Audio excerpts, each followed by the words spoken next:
there, my name's Jill Tiny. I'm from Collaboration Global, and this is our podcast, Being Human, Hidden Depths. I'm going to be interviewing some of our members from Collaboration Global, and they're going to be sharing with you their extraordinary lives. Although they would probably believe they're just normal, everyday, average humans, but they are extraordinary. A bit like you and me. We all have our story to tell. We've all been through difficult times, and we've come out the other end having learnt an extraordinary amount about ourselves that we can share with others. So I think you'll find lots of things that will resonate with where you've been in your journey as well. I look forward to seeing you on the other side.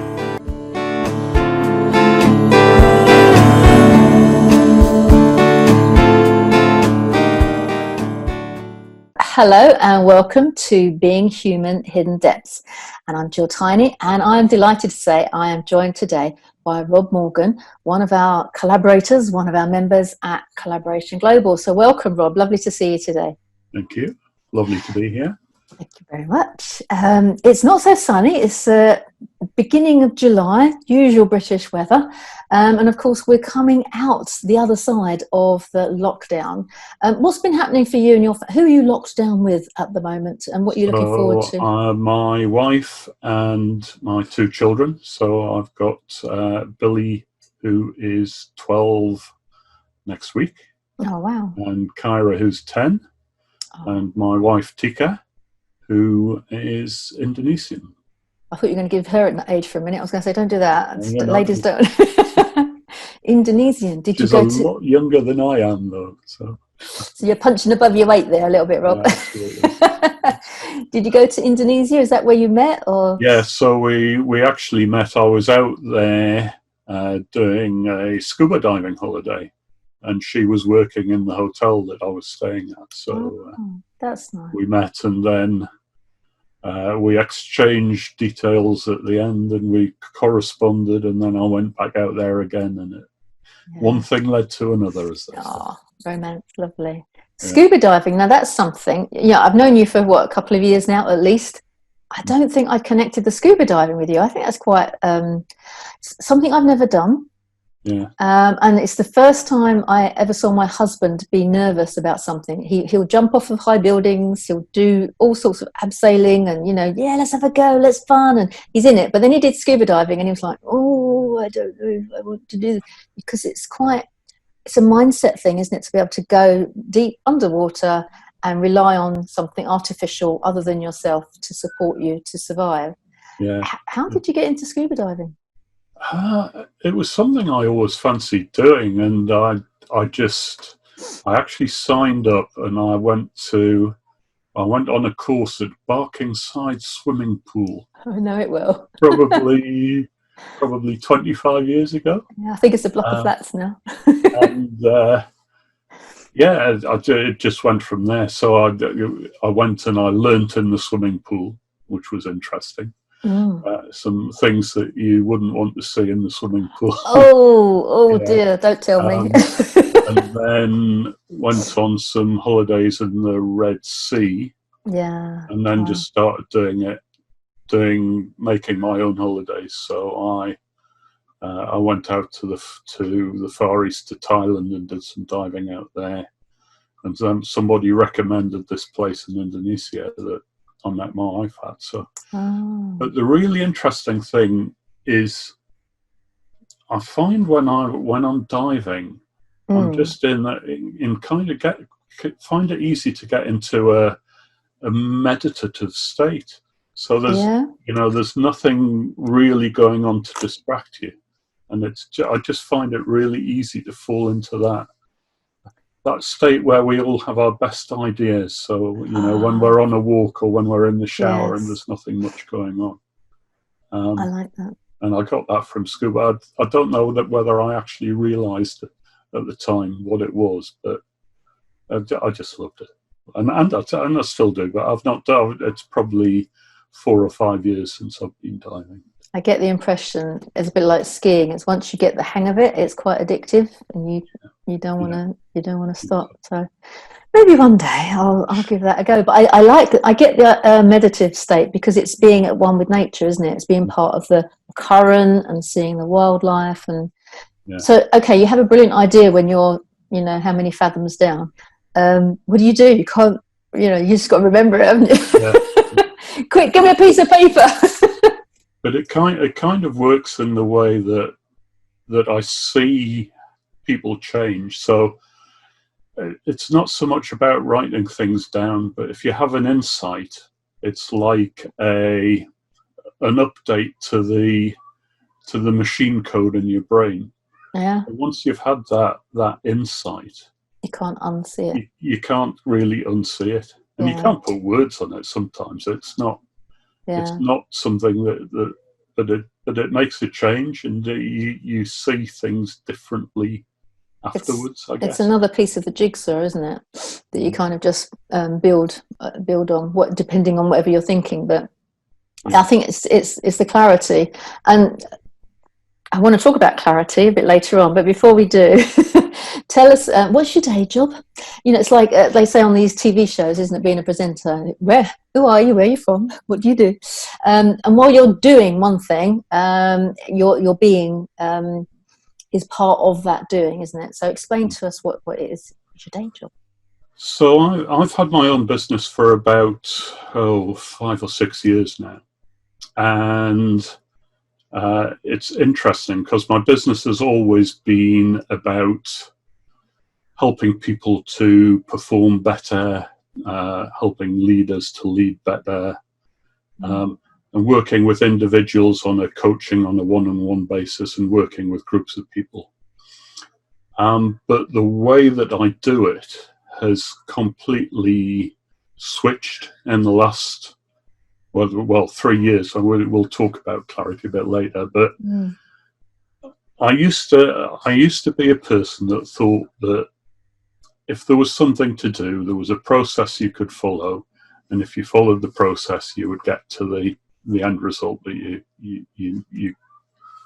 you were looking for. But the way that I see things now is processes are great, usually until you get human beings involved in them. And once you start getting humans involved in them, they don't always go the way that you think that they're going to go. So my focus these days is much more around skills and traits that are innate in the people that I work with. And so rather than working on the basis that I can teach somebody something new and they can go away and use that in whatever it is that they do, I'm looking much more for how can I help them to bring out what's already within them. How can I help them to get the barriers that stop their innate skills, knowledge, experience from coming through? So that's very much the area that I work,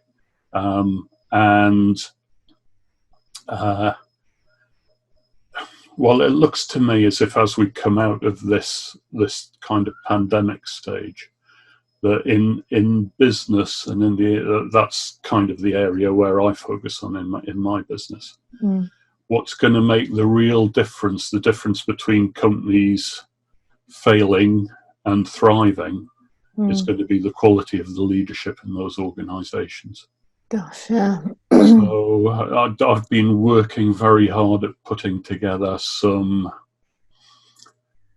leadership development, and I don't even like calling it training, but it's leadership development ideas that I can take into reasonable sized businesses, work with the senior management team, possibly on a one-on-one basis and possibly in groups, but also working with the future leaders in the organization and helping them to develop and bring out those innate talents that leadership's all about.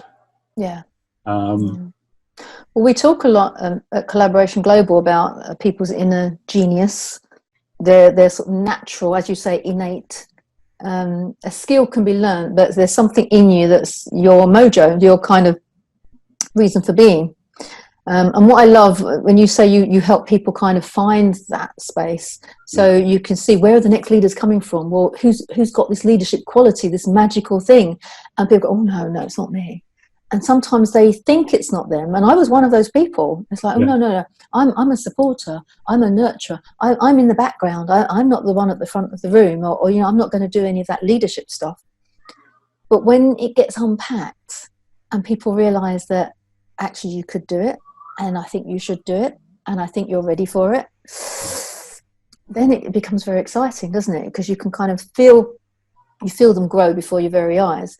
And I know in our community, when one of the classics is that we ask people to present to the community, and a lot of people are, oh no, I can talk for a minute when I'm doing my pitch at a networking meeting, but I couldn't possibly do half an hour. And at one point we used to do an hour, so we'd ask people to stand up and talk about themselves and their business for a whole hour. And it's like, whoa, it wasn't a sales pitch, it was just sharing what you were passionate about in what you're doing. And I love that moment when people get excited by doing that, because they've kind of stepped up to the plate and gone, I can do this, I can. And this kind of thing that's within them that you probably spot with your clients, and that we spot with people in Collaboration Global, it's like when your passion is big enough, everything else that was a problem, your shyness, I'm introverted, I've never done it before, all of those things can be, pushed to one side or removed in order to get the job done. So it's really interesting, because I had quite a long corporate career before I started my own business. And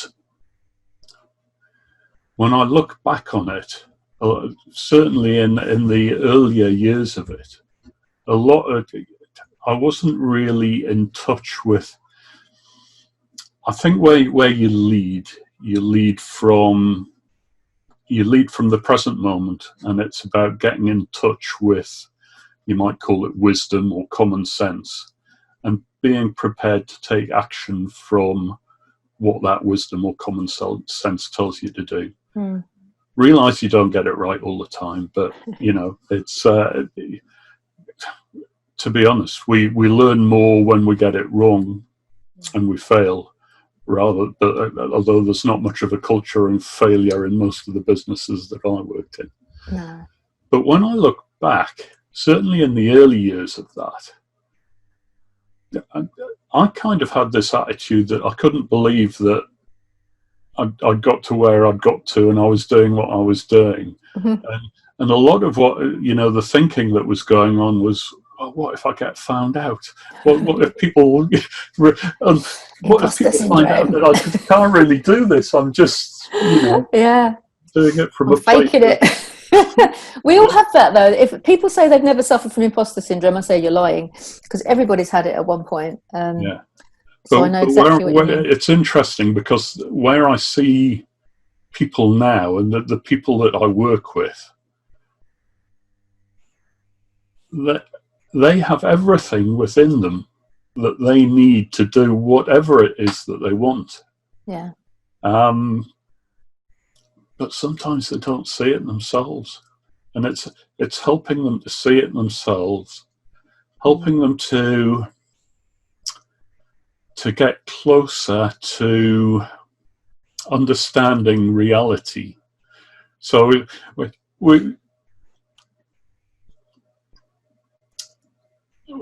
we sit here, we take in lots of information through all of our senses, and then our brain goes to work on that, and it creates a picture of reality. And everybody creates a different picture of reality. But I find that the closer that we can get to what the reality actually is, if there is anything that reality actually is, the closer we can get to it, the better decisions we make, the better able we are to navigate our way through whatever comes up in front of us. And that's really the philosophy that I bring to my coaching and to my leadership development training and all of those sort of things, is that what we're looking to do is we're looking to get people more present in the moment and as close as possible to understanding what the reality of the situation is. And from there, if they haven't got too much thinking going on, Hmm. they can get in touch with their wisdom, and wisdom will guide them as to what to do next. But Yeah. there's so much, oh, what if I step up and I get it wrong? Or, Yeah. what if I get it wrong and my boss decides that he doesn't want me in the organisation anymore? And there's so many things that get in the way. Well, I find a lot of people have this habit, very bad habit, of creating a story around something. It's like, oh, so-and-so didn't ring me. Well, they must have the hump with me. There must be something wrong. Or I sent that email 3 days ago and I've not had a reply. Well, they're just doing it because they're being stroppy. And you make up this story that is absolute fabrication. You have no idea. And your gut instinct would tell you one thing, but your brain is going at 1,000,000 miles an hour to tell you something that you're leaning towards, this negative space of, oh, it's because of that. Oh, and you kind of justify it and try and make reasons for it. I know a classic, my mum used to say to me, God bless her, she doesn't ring me because she doesn't know what I'm doing and she doesn't want to disturb me. I said, well, if I can't get to the phone, I won't answer it. So then I'm busy, but you could ring me, and if I can answer it, I'll answer it, and I'll be glad to have a phone call from my mum. But she couldn't. She made up the story of like, oh, well, it's this time she's probably having a dinner. Oh, well, it's this time she's probably still working. Oh, it's this. So she would literally never ring me, because this story was always going on in her head all the time. And we do that with ourselves. We make up all the excuses under the sun while we don't have to take action. It's not my fault, nothing to do with me. I know I could, but it's because of him. He looked at me in that funny way, so obviously I can't go and do what I was going to do. And it all goes on and on and on. So one of the tricks I like to use is it true? Is it false? Or don't you know? So if you're thinking about something, is it true? I'm not sure. Is it false? Yeah, it could be. I don't know. So don't allow yourself to go down the negative. Just, if you don't know, you don't know. And can you do anything about it? Yeah. So if you haven't had a response from a phone call or an email, then bring them again or email them again. Or if you sent an email, then make a phone call. It's just logic and keeping things unemotional can give you access to the what ifs. So, I've never done scuba diving. I've always been quite worried about it. I'm a bit claustrophobic. What if you could? Would that not be a great thing to do? Well, yeah, Reminds probably. me of a story that Michael Neal tells. The American, he's American life coach, but he lives in Hollywood, and he'd always thought of himself as being a shy person, and he just thought to himself one day, "What if that's not true? What if I'm not shy?" And he and his wife had got an invite to an Oscars party. And he said, I always used to hate having to go along to these things. Yeah. And he said, we went along, and for the first time ever, my wife had to drag me away. Because I always told myself I was shy, but you kind of make up the story, and then the story becomes real. Exactly, and it's what you choose to be. I remember somebody saying to me not that long ago, oh, it's all right for you, Jill, you're an extrovert. You can go and talk to anybody. It's all right for you, as though I was made that way. Yeah. And I remember going to my very first networking event, going, oh, it was dire. I didn't want to be there. It was too early in the morning, and I wanted to get out of it. And I spent 6 weeks trying to get out of it, even though I knew that for the sake of my business, I had to plough on and be there. Yeah. Little did I know that was the very beginning of my journey to me becoming an international speaker, because I was put in the position again and again and again where it's like, could you speak to this group of people? Could you teach this group of people? Would you like to be a consultant? Would you like to be an area director? Would you like to? And I kind of went through this phase of not saying no, because I was kind of pushing myself out of my comfort zone. Yeah. And all of a sudden, now I'm this extrovert. Where did that come from? I chose every step of the way that I wasn't going to be that scared person who went on day one feeling the angst, feeling the upset, feeling agony at not wanting to actually do it, but knowing my logic said, come on, you've got to get on with it. Just get on with it, do it. And as a result of that, I had the most amazing time. You yeah, know, I've been to Malaysia, been to Singapore, been to Los Angeles, all through networking. And it would have been so easy to find an excuse not to. yeah. I find an excuse. It's really interesting the limitations that we put on ourselves that stop us from doing stuff that just Yeah, would transform our, our world, our business, our life, whatever it happens to be. yeah. It's interesting. When I first started doing the coaching, I used to do a lot of assessments with people, Mm-hmm. so measuring EQ and DISC and motivators and all those Yeah, sorts. yeah. Enneagrams and And but it looks to me now as if all that tells you is what somebody thinks they are. Doesn't tell you anything about them as what they actually are and what they're capable of. it's a nice little label that we Yeah, can hide behind. yeah, Oh, it says I'm an S, it says I'm an I, so I can't do that, and I'm not really very good at that, so I'm going to stick to what I know. And in my little fur-lined rut, I'm going to stay in my little rut here and enjoy myself. yeah.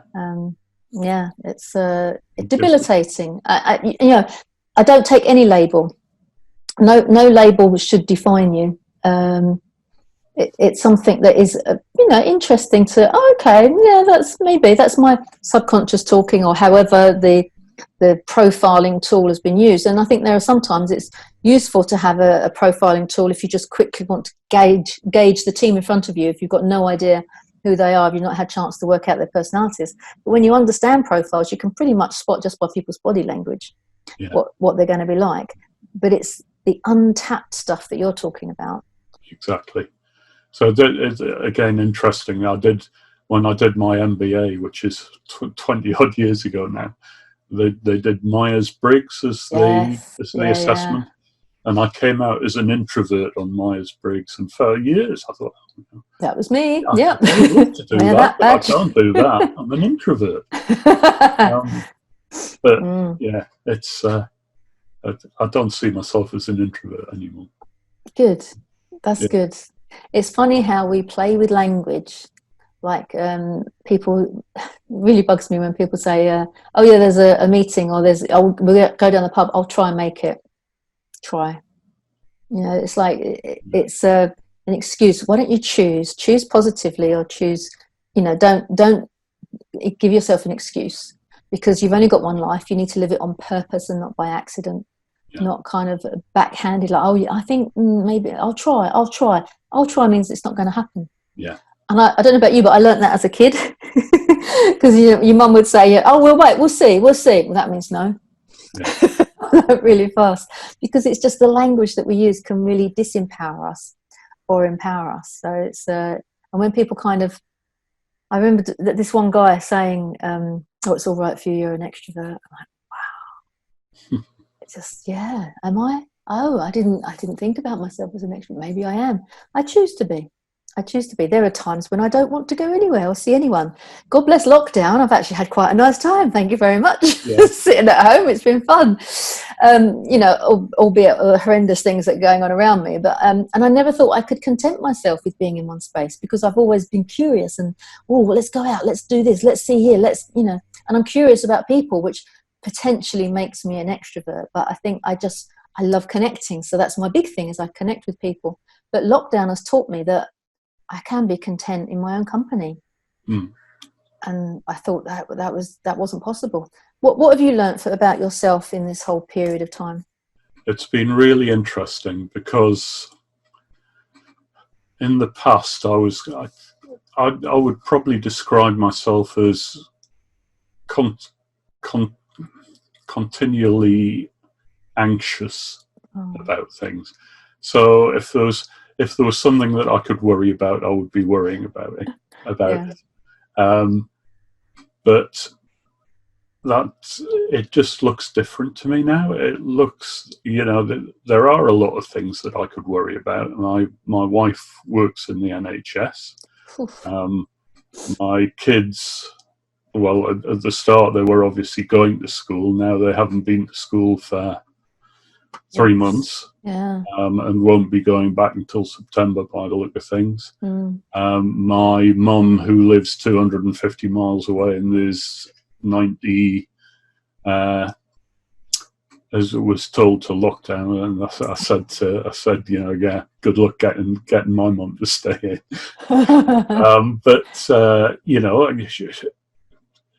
I could be worrying that she might catch this, and if she catches this, Yeah. I could be worrying about my business, because I certainly lost a lot of business at the start of the of the outbreak. But it seems to me that we have this fantastic brain, and we can create these really rich pictures of what the future looks like. And that can be, we can make that brilliant, or we can make it awful, but it can really seem like it's real to us. And it's when it seems like it's real to us that we get the kind of stressful and the anxious feelings about it. Now, I know that some things might happen. At some point, I will have to face my mum will pass away at some point.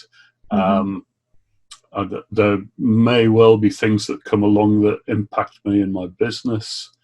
And life has a tendency to throw things at us when we're least expecting them.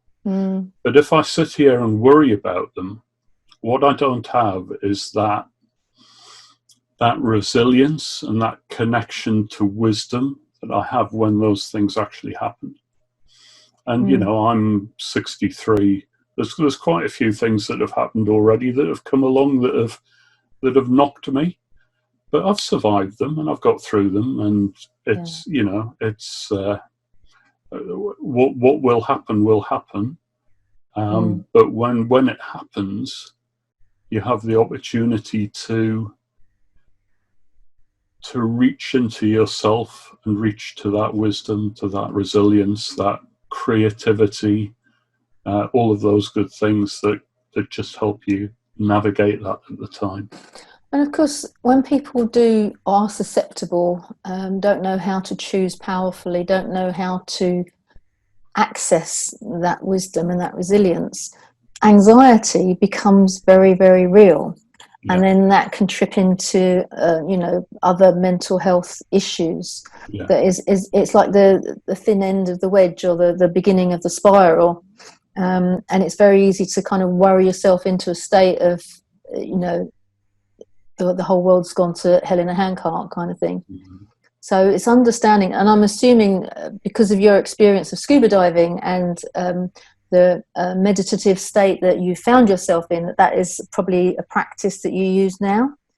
Yes. I don't really practice meditation, but I find it quite easy to...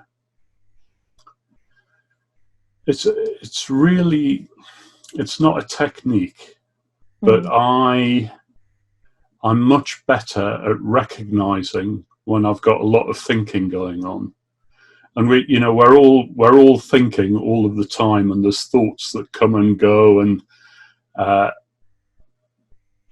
they lead to feelings, and that feeling might be stress, or it might be anxiety, or it might be exhilarate. We all have thoughts that lead to those feelings. And those feelings, we think, are telling us about the world and telling us about what's happening to us, but actually all that they're telling us about are the thoughts that we have in our head at that point in time. And just being able to recognize that, it's not about controlling thought, because I don't know if you've ever tried, but I don't think there's any way that we can control what we think. But being able to recognize that I've got that feeling, and there's that thought that's going on that links to that. The best analogy that I've heard for it is that it's like a station, and the thoughts come into the station and go out of the station, and sometimes we jump on a thought, and if we jump on a thought and that thought leads to anxious feelings, then it's very easy for that to spiral quickly. Yeah. And that's where, kind of big anxiety builds up. But it's also, if you recognize the thought when it comes, it's easy just to let that thought go. And because there'll always be another thought along in a minute. Yeah. And it's like I don't know if you've ever done surfing, but it's waiting for the wave to come along, and you can jump on that wave. Yeah. And if the wave's not a very good wave, you can jump off it again, and you can wait for the next one to come along. Yeah. Yeah. What I find interesting is how people, and I've seen this demonstrated in Collaboration Global, where people can be reconnected to a feeling by thinking back to an incident that may have happened months ago, years ago even, and they can reconnect with that thought. That thought takes them into that feeling so profoundly that they have physical manifestation of that. So their skin becomes flushed, they may become a bit tearful, their breathing goes up. Yeah.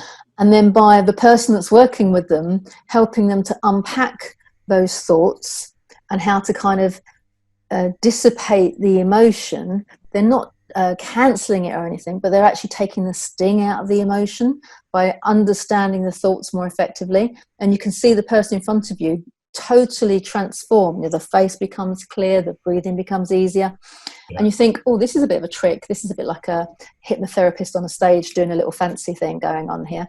But then I said to this particular lady that had gone through this exercise, an hour later, 2 hours later, 5 hours later, how are you feeling? And she's like, well, I can sit here and think about it now, and I don't want to kill her anymore. This person that she was so upset with, so angry with, that her whole body was like furious. Yeah. And she said, no, I'm good. I'm going to go and ring her in a minute and have a chat and sort it all out. But, wow, just the power of the mind to understand how to release all the negative stuff. And I think it's policing what's going on in your head. Policing it. Is it true? Is it false? Or don't know? You can then, is this a negative thing? How negative am I? So I did an exercise once, walked from my house to the station, 5-minute journey. And I counted how many negative thoughts, just let the thoughts come and go as I wanted to. And there was something like, I don't know, 15 negative thoughts on a 5-minute journey. I was shocked. And it was silly little things like, the curb's broken, that's paving slab's broken. I wonder why the council hasn't fixed that yet. Negative. I don't like her curtains in that house. That looks a bit negative. And it was like, bing, bing, bing, bing, bing, and I'm thinking, what am I like with the big stuff?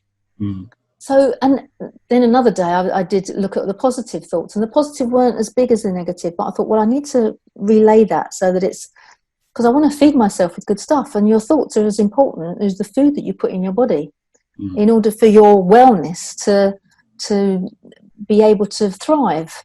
Yeah. Because if you're negative and you're upset and you're anxious, what's that doing to your insides?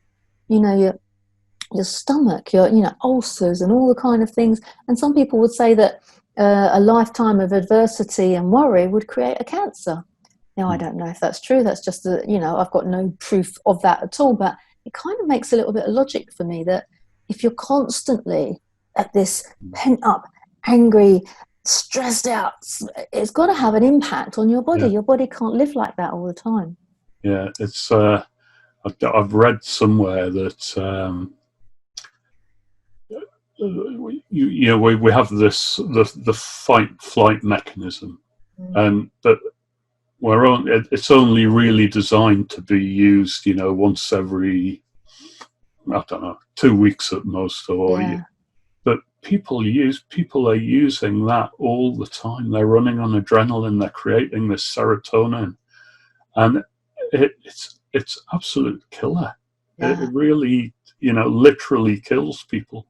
I heard somebody say she came into a meeting once and she's really stressed and really upset, and she's, I've just been in the post office and I've had to queue up for nearly an hour. It's been the worst day of my life. I went, if that's the worst day of your life, you're doing all right. Just queuing up in the post office, calm down. But you weren't there. What were you doing? Queuing up in the post office. You know, It's interesting. The way I see things now is that mental health is innate, and things like stress and anxiety, yeah, they're like the rumble strips on the road. They're there to tell us that there's something going on that is disrupting our, disrupting our our ability to feel good about stuff. yeah. And if we recognise them as that, Feel that little bump in the road. I like that. Rumble strips on a road. Yeah, it's rather true. than jumping on the thought, because it's when you jump on the thought that that's when it starts to build, and I do blame social media for a lot of this. So there's so much angst, in the Twitter sphere, when people just kind of jump on the bandwagon in an anonymous way, and then they're wishing ill on other people, and they're condemning people. And like, you don't know all the facts. Why are you doing this? You can't possibly know all the facts. Facebook's the same. There's so many of these blast. Oh yeah, everyone, you've got 50 comments about this video, and then comment 51, yeah, it's fake. I've just Googled it, and it's not a real thing. And then 50 people have gone, like, wow. But it's interesting, isn't it, how easily we all get sucked into this tribe mentality of jumping on things and being negative. When people look back historically to this time, it's this sort of tribe warfare of being negative about so many things. Let's have the good news for change. That's what I like, when you have the good news websites and the podcasts that are just giving you good news. What a lift, what a difference. Changing the subject slightly, but still keeping the same, I do want to talk about, I know you've done presentations at Collaboration Global on a few occasions, and you hold this book up. Yeah. And how you tell us that it changed the whole way that you view, if not your business, then even further. So tell us about the good old Jamie Smart and clarity. Yeah, so I've worked out it was less than 3 years ago. Okay. That a friend recommended a book to me, and it was a book called The Little Book of Clarity by a guy called Jamie Smart. And so I picked it up. I've always read lots of books, as you can probably see in the background. Yeah, I love it. And I kind of forced myself to read all the way through it, and maybe some of the arguments seemed to me, oh yeah, well that's obvious, isn't it? And some of the argument was, it just all seemed a bit woo to me. And I've talked already about coming from a process background, and if there's a way of doing things, there's a process you can follow. Yeah. But I saw enough in it to pick it up again about a couple of weeks later and read through it again. And so clarity is the state where, and I've already described it in terms of leadership, it's the state where we're present in the moment. We understand that either we haven't got a lot of thinking going on, or we can see our thinking for what it is, and we can see what's true and what's kind of made up and it's not productive, not helpful to the situation. And from that place of clarity, we can make better decisions. We can see things more clearly. We tend to be more innovative, more creative. We tend to bring out, as I say, all of the kind of the things that I admire in leadership, the things that are things that I think are innate in us. But when we're in that place of clarity, they're kind of closer to the surface and easier to bring out. And so clarity is based on a philosophy called the Three Principles, which came out from, there's a guy called Sydney Banks in Canada in the 1970s who had one of these, how would you describe it? An enlightenment experience. All right, one of those. One of the, the whole Charlton Heston Revelation, with yeah, flashing lights and all that sort of thing. But he then went away and tried to put words about what he'd experienced and tried to put it into language that people understood. So basically what he's saying, there are three principles in terms of how we operate as human beings.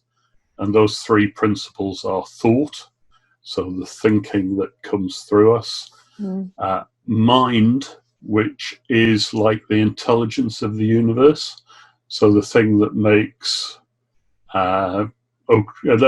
acorns grow into oak trees and helps, if we cut ourselves, heals it without us really having to think too much about it. And some people will call that God or spirit or whatever. And then the other is consciousness, which is just what allows us to experience the thought and the mind bit. Yeah. So I've also heard it described as thought is the movie, mind's the projector, and the screen is consciousness. So it's kind of projecting it all onto that. Reminds me of the old NLP technique.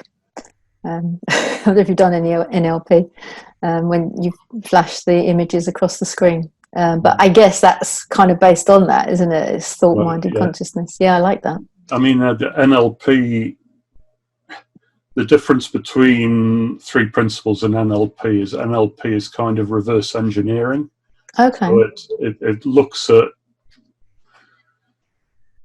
at the things that are stopping people from doing whatever it is that they want to do, and then it goes back and reverse engineers it together. And I've got no difficulty with whatever modality people use to help people to move forward. And what works for some doesn't work for others. To me, it just seems like it fitted. I don't have to do very. It's the way that I work is I get a connection with somebody. I calibrate them to make sure that I understand what it is that they're telling me. Because I mean, the thing about words is it's very easy to make your own interpretation of what people tell you. Yeah, and to make up your own story. To think that you understand what it is that they're telling you. So that calibration piece is asking them questions, making sure that I understand what it is that they're actually saying, not necessarily the words that they first use. And calibrating myself so that I'm in that place of clarity, because if I'm in that place of clarity, the direction that I go in with them comes from wisdom. It doesn't come from all the thinking that's going on in my head. Yeah, you're not going to go, well, we've done step one, so let's do step two. And then there's a little bit of education. Education, the Latin root of educate is educere, which means drawing out from within. So I like that. Yeah. It makes sense. Not the way that we educate our children, unfortunately, but no, there is a lady called Angela Mayer who has, in the United States, she's managed to invoke in, 300,000 schools across the States, the Genius Hour. And it's an hour where the teacher doesn't teach anything. It's up to the children as an exploratory hour to find out what their genius is. Yeah, I love that.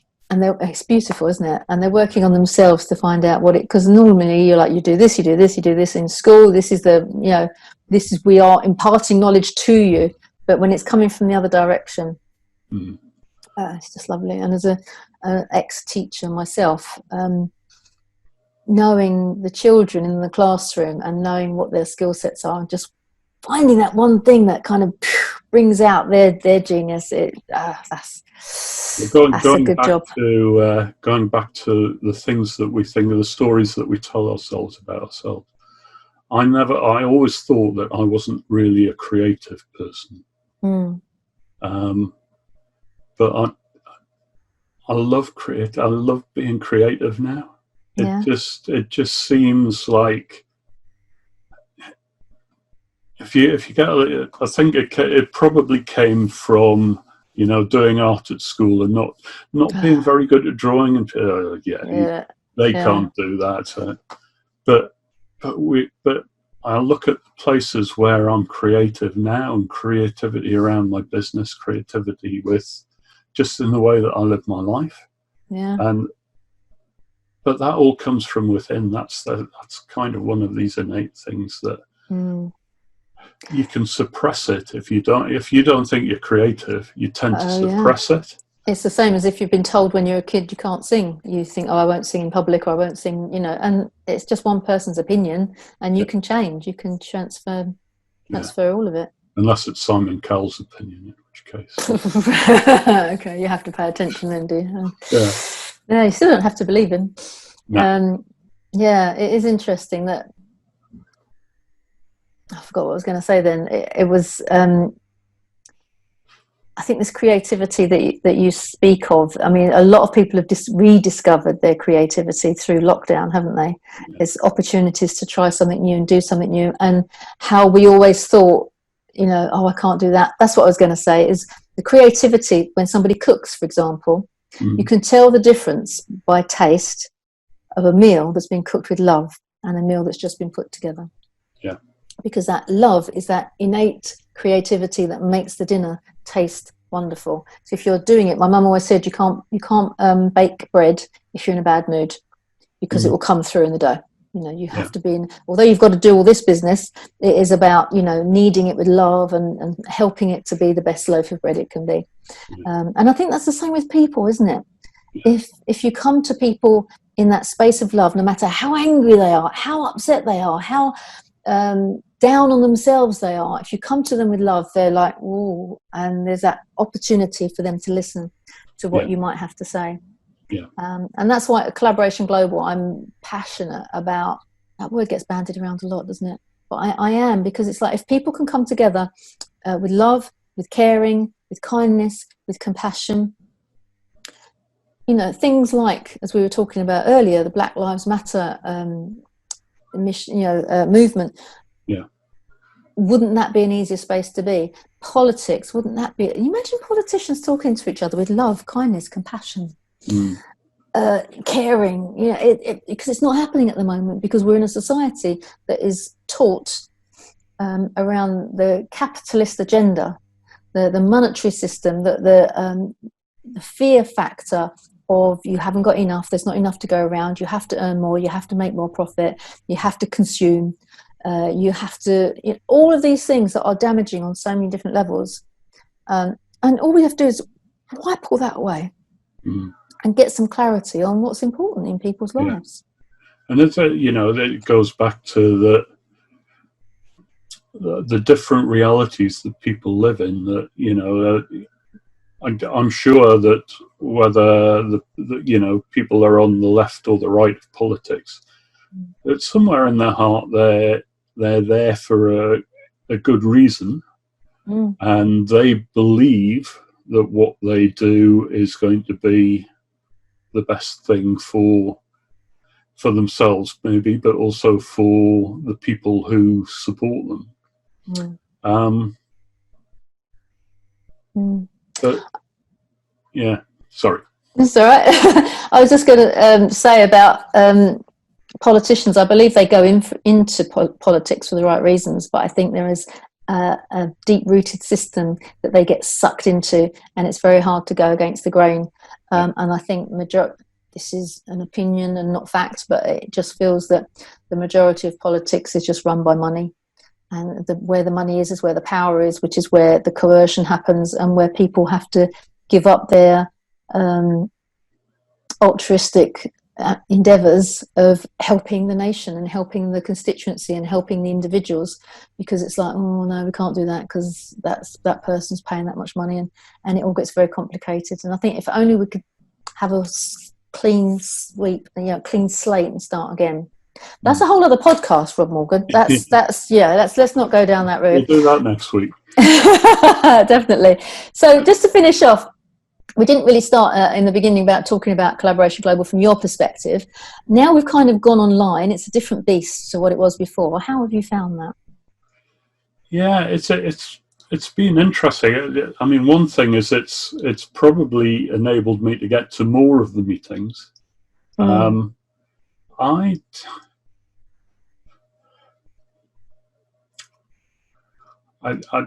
just love the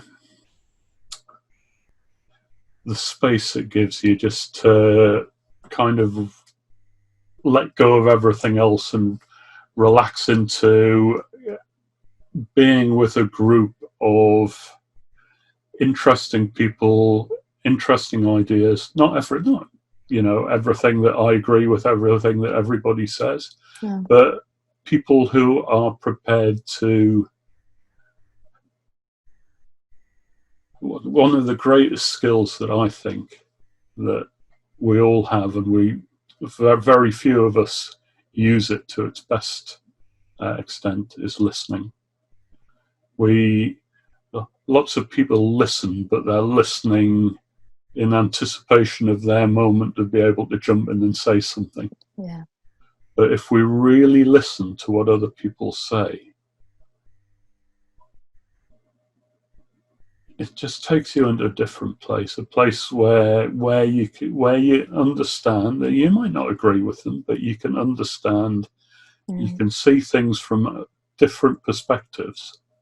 I mean, listening is obviously critical. If I'm doing coaching, it's really important to me to listen. But actually, there are times when you listen for the feeling, you don't listen for the words. Yeah. If that makes any sense at all. Oh, 100%. And that's one of the things that I thought was going to be a problem for us, in that when we have our face-to-face meetings, the energy is palpable. You can feel the energy in the room. And I'm thinking, how is that going to happen across a screen? You can't possibly feel that energy.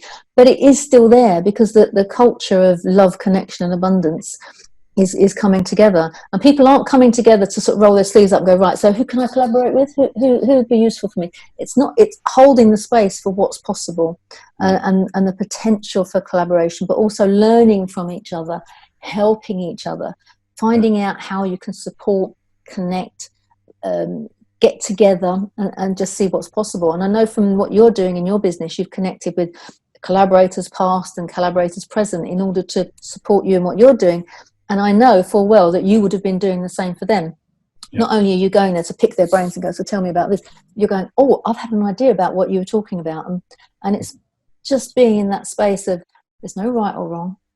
There's no blame. There's no, I know better than you. And there will be undoubtedly people that know an awful lot more than anybody, and there's people that think they know nothing, but they have their own innate wisdom.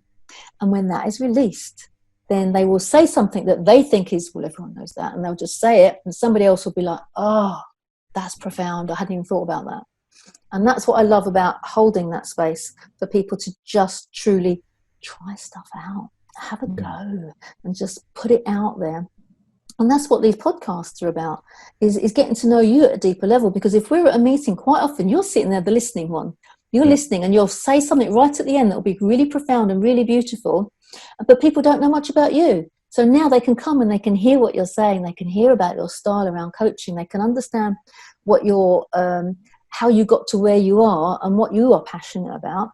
And they can delve more into who you are. So now they're going to go, oh, Rob Morgan, I think I need to have a one-to-one with him. Or actually, Rob Morgan, I didn't know he did that. I actually do something like that. So we should talk to each other, and so on. So it's different to when it was offline. And I'm not saying the offline stuff will never come back again, but I'm really pleased to say that the online stuff is as powerful, and it does have beautiful repercussions that are happening as we speak. So thank you for coming to the meetings, because obviously if people didn't turn up, then we wouldn't be able to create that magic. But it is easy now. We don't have to jump on a train. So if somebody is watching this at the moment and they're interested in meeting Rob at a meeting, they're always on the last Tuesday of the month. You can find us on Eventbrite, or you can go to the website collaborationglobal.org. Rob, if somebody wanted to contact you directly, what's the best way for them to get hold of you? Probably by email. So my email is very simple. It's rob@robmorgan.co. No .uk, just .co. I like to be different. That'll find me. And Brilliant. I was going to say, the other thing I love about the meetings is, so sometimes you go along to networking meetings and you've got a lot of people hunting, a lot of people who are there just to sell. They're not really interested in anybody else there.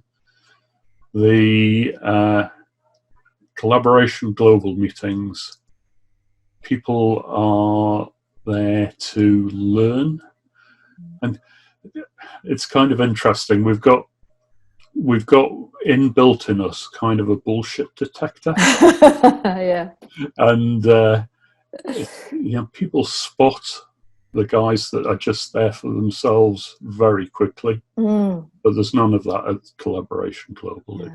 So I just want to say thank you so much for joining me on this podcast, Rob. It's been another fascinating conversation. I really love it. I love where you're going with your business. I love the fact that it is about unpacking people's innate wisdom and helping them to be our leaders of the future, and our leaders of the future that are not afraid to have that bit of woo-woo, that it's not all about the process. And I'm glad that you've come to that space as well. Thank you so much for joining me. It's been an absolute pleasure having you on today. I've loved talking to you. Thank you very much. Take care.